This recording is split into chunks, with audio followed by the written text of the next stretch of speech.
What's up, folks? This is Justin from Books, Bricks, and Boards. After a week on vacation and a couple of days at GaryCon, I'm back in business and ready to share another video with you. As the thumbnail showed, I'm going to be talking about Savage Pathfinder on the Sword Coast. That's right, we're going to be playing some Savage Worlds in D&D's Forgotten Realms. I'm going to talk about why you might want to do that and how I do that, and the tools I'm going to use for my campaign. And at the end, I'm also going to share a special custom Savage Pathfinder character randomizing tool that I've created and I'm going to share with you. So without any further ado, let's get into it. Why Savage Pathfinder? Well, first off, the wound system. Unlike D&D, where you have piles of hit points, in Pathfinder, and Savage Pathfinder specifically, you're going to have a limited number of wounds, typically 3, and then the 4th time that you would have taken a wound, you're out. With extras, it's not even that complicated. Extras being basically any enemies other than bosses. They're going to be knocked out with 1 wound. If he dies, he dies. This makes combat flow very fast. That's a second thing that I love about this system, is that the combat is fast, it's fun, and it's interesting. You've got the test system in the creative combat table. You've got the different support actions you can take. Your characters are going to be involved. They're going to be able to use all of their skills in combat instead of just a couple. You have a lot of flexibility with the characters. You've got ancestries, edges, and skills. The characters are simple to make, but they are incredibly varied in their application through these different systems. This is conversion friendly. There's analogs for everything. They took the Pathfinder role-playing game, which was essentially D&D 3rd edition, and they converted it all to Savage Worlds, which means everything that would have been compatible with 3rd edition Dungeons and Dragons is now Savage World ready. So it's easy to move a D&D system into this Pathfinder for Savage Worlds. The magic system. The magic system is incredibly flexible. You have a set number of powers that are available to the characters, and then the characters decide on the trappings. That is how the powers manifest themselves. My magic bolt could be fire, it could be ice, it could be spiritual energy, it could be anything I want. But once I set that trapping, that's how my magic bolt always manifests itself. You can add limitations and modifiers to make the spells even more custom to your character. And it is super simple, and you can do pretty much anything you can imagine with it. Along the same lines, the crafting system is probably the best crafting system in a game that I've found. It makes sense, it's easy to implement, and there are different varieties of the crafting for more temporary magical items and permanent magical items, both of which the characters are going to be able to create in your own games. Lastly, simple advancement. Whenever you have an advancement in Pathfinder 2e, which is what my group's been playing for the last few years, it can take quite a while for the players to be able to make their choices, whereas with Pathfinder for Savage Worlds, the choices are pretty limited. Anytime you get an advance, you choose one thing. You either choose a skill, a couple skills actually, an edge, an attribute, so on and so forth. So the advancement is incredibly simple and gives the players a lot of options. It does not hamstring them into a very small corner that they have to play in because of their class. Why Forgotten Realms? Well, first off, it was a player request. Mike, who is in my in-person group, who also is responsible for my recent thumbnails, most of them, not the one I use for this video, but most of the recent ones. He had mentioned to me that he really wanted to play in the Forgotten Realms. I'd already talked to the group, and we knew we were going to be playing Savage Pathfinder, but because he had a strong feeling about wanting to play in the Forgotten Realms, and everybody else was on board with that as well, I thought, this is a good time to explore the Forgotten Realms in a different way. And that brought me to This is my old Forgotten Realms first edition campaign setting. The Forgotten Realms is familiar to most gamers in many ways, but this version is kind of an unexplored era for most gamers now. Things were not as cut and dry in first edition as they are now. Nothing was as established, and a lot of the different regions were basically analogs of real-world cultures. Not so much today.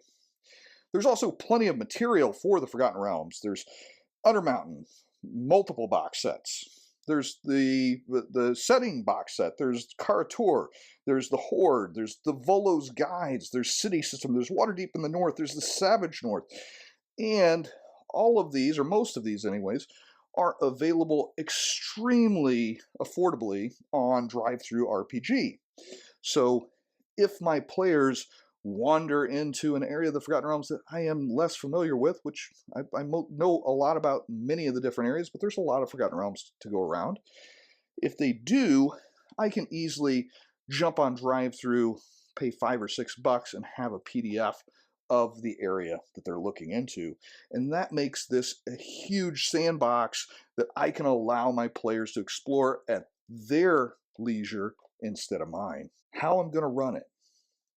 I'm going to run this as a sandbox. I'm going to focus on the strength of the conversion, the fact that I can do things on the fly because things map very well between the two different systems. I'm going to use setting analog swaps for enemies and organizations. There may be some books that I use that list a particular type of cultist, but I could easily just change the serial numbers and swap them to a more appropriate, maybe they're cultists of a Lankmar god. I'm going to use them as cultists of Bane. Hey, that works.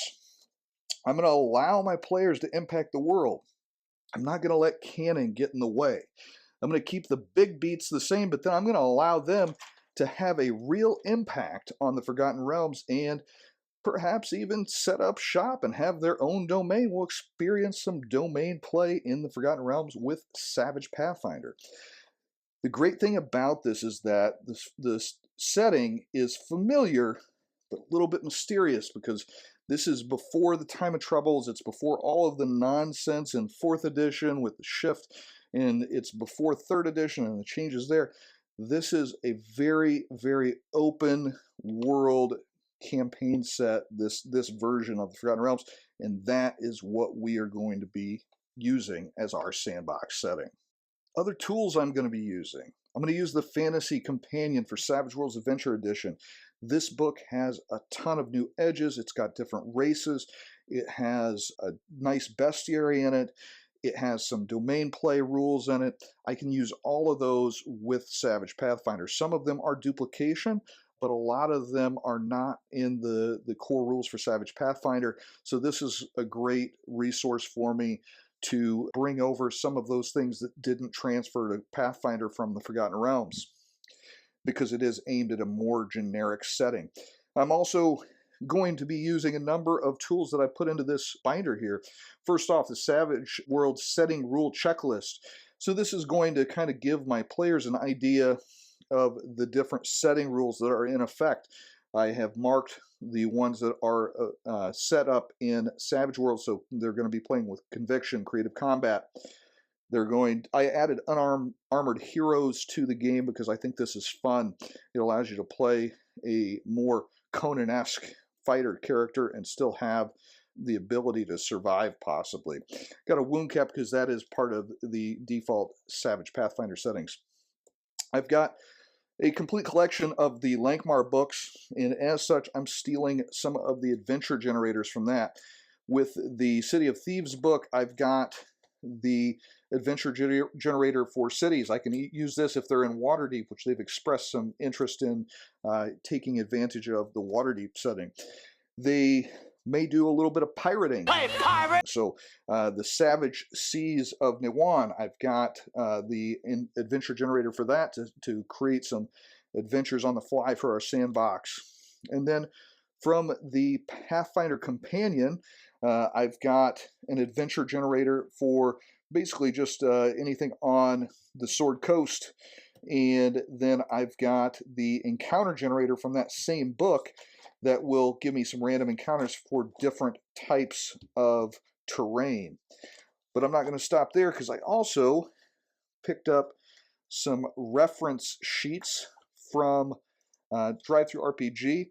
These were by Pinnacle. These were free, I believe, on Drive-Thru RPG, and I downsized them and laminated them so that I can have each player a copy. These have tons and tons of good stuff. This has the chase and vehicle reference charts, maneuvers that you can do while you're being chased, and then I've got all of the different combat options and situational rules, as well as different power modifiers for spells, injury tables, so on and so forth. These are a little bit more clear to read. These are available on Drive-Thru RPG as well. I think these cost me a couple bucks. I did downsize them so they fit in this nice small format, and I laminated them as well. Got these for each character, and they just kind of go over all the basic rules for Savage Worlds, and there's a separate one for spellcasting in Savage Worlds. Very handy. These are the raise calculators.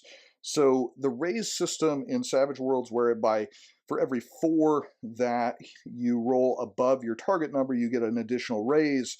That is a little bit hard for D&D players to grok at first. So these are great, and you can download these from Pinnacle, and they also act as a bookmark. But the last thing I'm going to show you in this part here is my new Savage Randomizer. This is to create randomized Savage Worlds characters. If you would like a copy of this, shoot me an email to booksbricksandboards@gmail.com. But basically, you randomize your class, and this is set up if you have the core Savage Pathfinder and the Advanced Player's Guide. You can modify this if you didn't have both of those. And you randomize your class, your ancestry, and how many hindrances you're going to start with. And for players that opt to do this in my game, I'm going to give them a free edge to choose from, and that should create a little bit of extra variety in my parties and have my players have to think a little bit more about their character instead of just following a trope.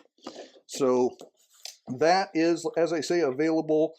Just shoot me an email and I can get you a copy of that. Other applications for this.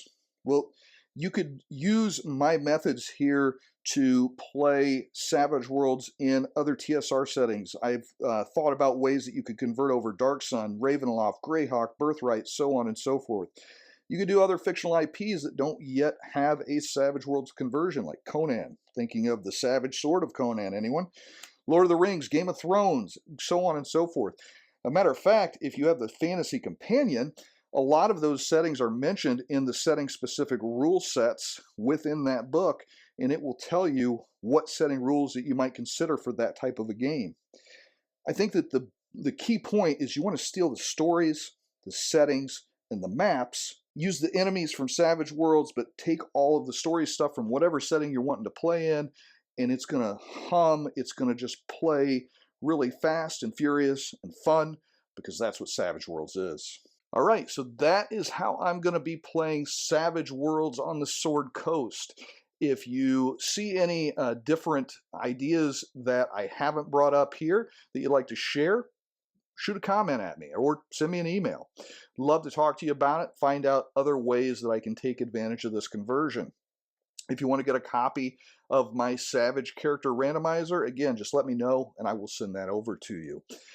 Just want to say this has been a really good week overall. It started off kind of rough, but been on vacation, got to go to GaryCon, actually got to meet one of the subscribers. We had a great conversation. I believe it was Dwayne, but I was operating on little sleep at the time, so if that's not your name, I apologize.